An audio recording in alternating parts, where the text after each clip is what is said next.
there, everybody. Welcome to Beer with the Boss, that podcast where a guy and his boss have a beer together, talk about technology and whatever is trending out there. I'm Rodrigo Matos, and I work at Webera.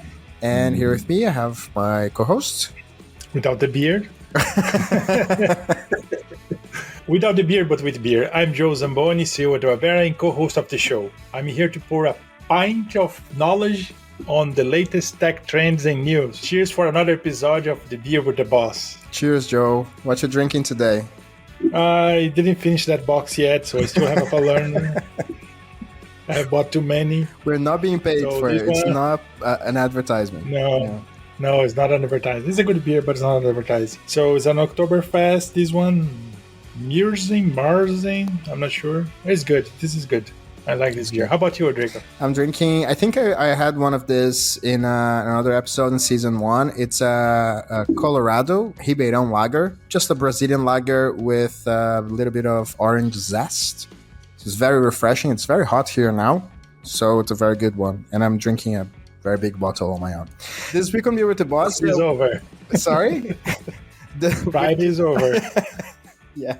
This week on Beer with the Boss, we're talking about the current economic crisis and its impact on tech. And while everybody's following the news, we have a lot of layoffs and struggling startups at the moment, and it's a tough time for many businesses. But here at Beer with the Boss, we always try to offer a little bit of hope, and why not maybe some practical advice today.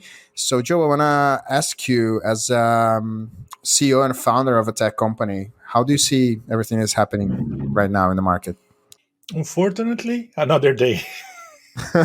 because like 2 years ago, a little bit more, we were talking about the COVID, and fortunately, that time the tech industry ended up getting better in a way.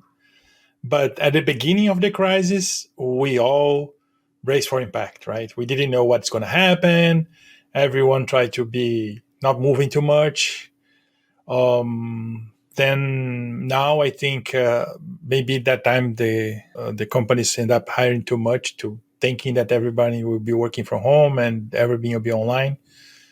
So now we are getting kind of reckoning in a way with all that hiring and growth. So it is a crisis, but it's not like something that was a bet that the companies did, but it didn't work out, I guess. I don't think it'll be we have a different situation now. We still have COVID. We still have war, like the war in Ukraine. Now, last year, we have the war in Ukraine. We have the problems that we had with all the components that were missing on the supply chain, things like that. So at some point, it's gonna fall, the whole thing, right? So I think we are still experiencing the beginning, maybe the beginning of the recovery, I hope, but it's still part of the COVID crisis. And I hope we can figure out how to survive this one too. Yeah. But yes, another day, unfortunately. Yeah, I'm sure we will. We will. We always did. I am not a person who really understands a lot about economics, but I have this impression, and you, Joel, and everybody else who's listening to us, forgive my economic analysis, but it seems to me that this kind of crisis is kind of like we're getting into an economic crisis because we are afraid of the economic crisis that's going to come. That's the impression I kind of have, that, a recession is coming, so we have to get ready. We have to, save. And yeah, I don't know. As someone who doesn't really understand much about economy, I kind of feel like that sometimes, lost on that. Yeah, the problem, so besides the war in Russia, right? The war caused by Russia, and at the end, I guess we still have the crisis of the COVID, and because of that, we have a supply chain issue, and this supply chain causes prices to rise. We have a aggressive price rising place. That pushes, there's many ways the governments can help can help with that. Like USA is investing strongly on parts of that supply chain that are broken, like the ships and all those things that could ease the pressure on prices. But the other thing that governments do is to raise the interests. What is that? So governments, they pay interests to lend money. When they raise the interest, it's expensive, or to a point where it's more expensive to banks to lend to people.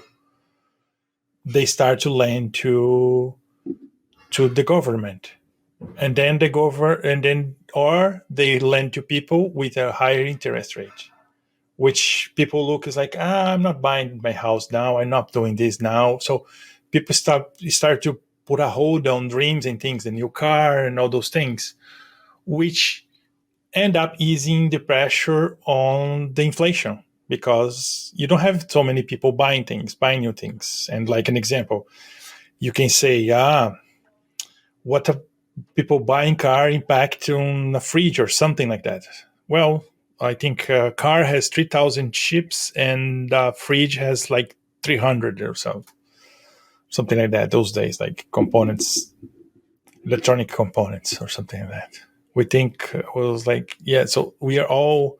So if we reduce the pressure on the whole supply chain thing, it ends up easing the inflation, easing like the money loss that we have.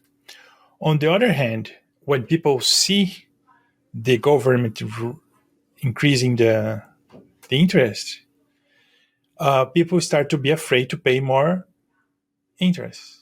So they stop buying.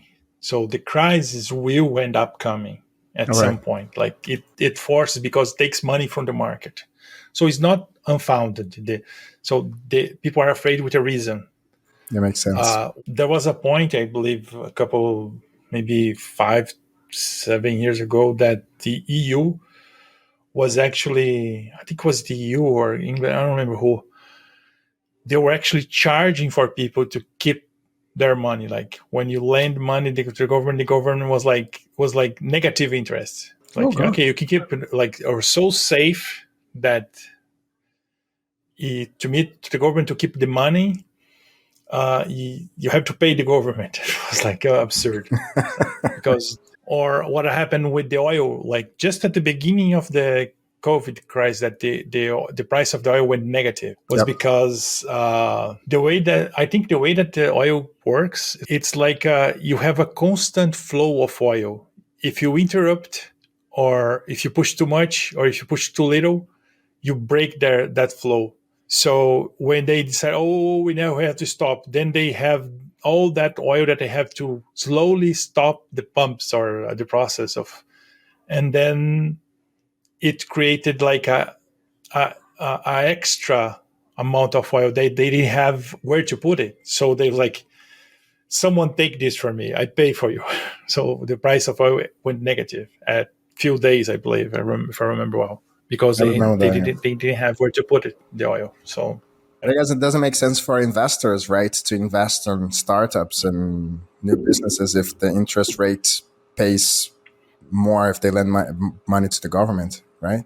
a company will always make more money than the interest of government, because otherwise the whole economy is broken down. But the problem is that because people are stopping to buy, then any initiative will be slow to make it back. So All like, right. so it's a complicated. One the other day I was thinking, in a way, because of what inflation does, it destroys the value of the money, right? So you have a dollar, or a real, or a peso, or a euro, and then you have 10% of inflation, which I think the whole world is around, except for some economies are close to that mark. It means that you have like 90 cents now, Sense. Yeah. right? So your money has the same value as 90 cents a year ago, something like that. When you look like the government debt, right? Like US has a debt of 30 trillion, more than $30 trillion. It's huge. inflation actually reduced the amount Oh, because the money value is less, so you end up saving money in the long term, which is completely weird. But I think the economy. So yeah, economy is a complex beast. yeah, yeah, yeah. Well, sending like a hug to my economy teachers from university who had to see me for a couple of semesters there. So they understand now. All right. Well, Yeah. Angel, let me think. Let me ask you something. Like, well, the tech industry is an ecosystem that, well, it's crazy out there, right? It's like it's everyone for themselves sometimes, or most of the time. But we have a lot of collaboration between brands and companies as well. But in times like this, is there a way that the industry can help itself to overcome challenging moments like this? My view right now is that the whole industry, our industry, we're gonna be turned upside down, and it's not because of the economy. Like the ChatGPT thing Yeah, will yeah, turn the whole thing upside down. It's like if the economy is thinking now, or like the people who face the issues on during the pandemic, and we fortunately, and then unfortunately, but like if there are people out there that thinks, oh, now it's time them to pay. It's like, unfortunately, it's not the crisis that's gonna cause any issues on the industry. It's a self-inflicted problem. Like we're gonna have a deep change on how we work every day because of the AI. It's like because most of the complexity that we take, like hundreds of hours to solve a problem, now we can discuss with someone that doesn't have less bias than another human, and can give you information without being afraid. So it's like we'll change the whole conversation now in our industry. And yeah, it will be unbelievable. Like this thing will change. So I don't know if the external factor will impose any challenges more than the bots and chats. Like Google tumbled like $100 billion after they demoed their chat GPT competitor.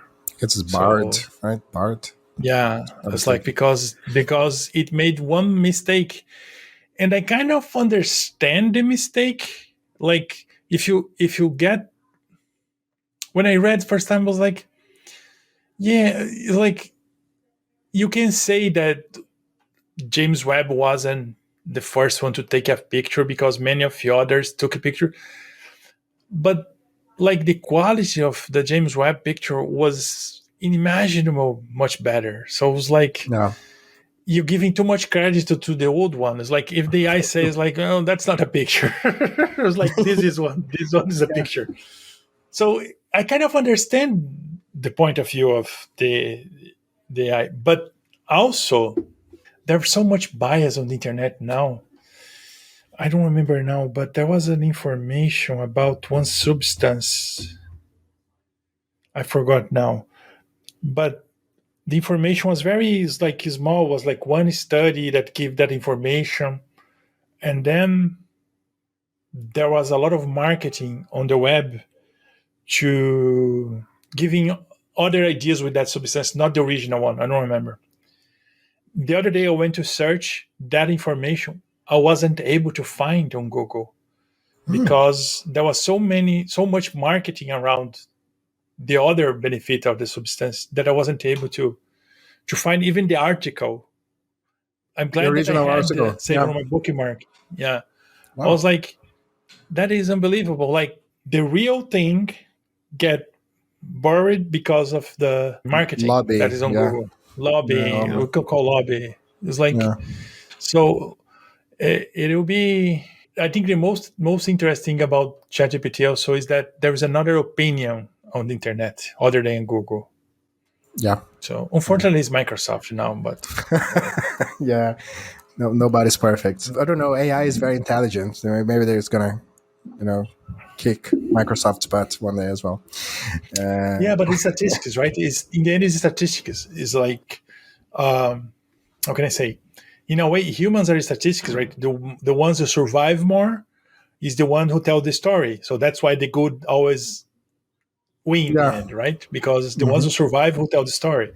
So if the AI keeps surviving, in a way, we'll have a completely different story, and maybe not the true. What I'm saying, like we, Or not, because if we take advantage of AI to, as we spoke in the last episode, boost productivity and just yeah, like get things done faster and easier and with more creativity. yeah, I totally get what you say, and well, I'm sure there are a lot of startups right like out there who are like work or are working on their products and want to launch their products and are probably founders are probably a little bit scared right now with everything that's going on, of course. And how, like, would you have any kind of advice, or would you give any advice for or to these startups who are looking to launch their products in today's challenging environment? it depends on the where you are, right? So like our service, we have a product called Green Mainframe, right? Which is a hosting platform. Like we took the idea like we'll continue with launching, but we're gonna be more cautious because we don't want to put too much money in the market and things like that.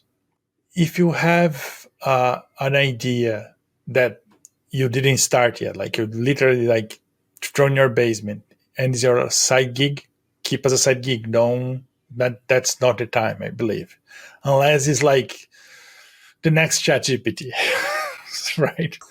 Which is pretty rare, like to happen those days. Well, I don't know, but like many, you see many AI startups going down in flames, like even competitors of other code engine code. I was reading about the Copilot, GitHub Copilot, and there was a startup that had some nice features and went down in flames with, unfortunately. But I guess my advice would be like if you hold a little bit, try to think about budgeting, create a savings, something like prepare for. I mean, it can be that bad, like for so long. It's like governments will do something. If even if you look like the war you are in Russia, the U.S. and Europe are already giving all the guns now. They're gonna be the big tanks, the big airplanes. So they put everything now. They wanna end this war. It's like it's not getting like they wanna get end this war before spring, so they can go back.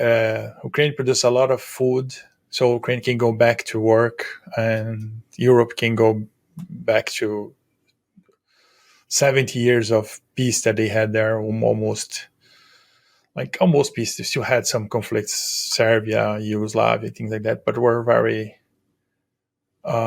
small compared with this one. Yeah, so Zelensky was in the UN like this week, right? Zelensky was in the UN Yeah, Parliament, right? Today yeah, or this week? yeah, EU, EU yeah, EU. Parliament. Sorry, yeah, not UN. Sorry, yeah, Yeah, EU. and I guess also as if you think as a startup, which apply for people too, right? One of the things that you have to do when you slow down is learn. Use this time to learn, to test something, to build something, to learn. Like go learn something, because go to talk with someone, keep talking, keeping trying to interact with people, learning about ideas, product, how can you improve your product. So I guess if you're not going out of customers with marketing, putting millions of dollars in campaigns, things like that to get your customer, try to get in front of people. So at least you can, like small people, call people literally. What do you think about my product? Call friends, your mom, like get ideas, try to learn, because when it's over, if you did nothing, if you just keep waiting, it'll be bad for you and for your product. So try somehow to keep learning during the crisis, so we'll be stronger in the end. All right. Well, Joe, thank you so much. As usual, very great insights. And I'm sure that everybody who's listening to us agree with me. Everything that you said gives us a little bit of hope. Of course, we're going to overcome this moment again as we did in the past, and life's gonna go on. And I'm sure you're gonna laugh of that in the future. How's your beer there? Do you have anything left or It's over. no? I mean, All right. there's A little bit, a sip. Okay. All right. Well, thank you, Joel. Thank you, everybody. Before we end, I just want to remind you, please remember to subscribe to our channel. This is our third episode of the second season. We're getting great feedback from our community. Subscribe to our channel, like this episode, share it with your friends, send us feedback as well. We love when you send us comments and tell us what we have to talk about in one of the episodes, what we should improve, what we should not talk about as well. We're very open-minded about that. And well, shall we do this next week again, Joel? What do you say? Definitely, yeah. Let's do it. Thank you, everybody. Cheers. See you next week. Cheers. See you guys. Thank you.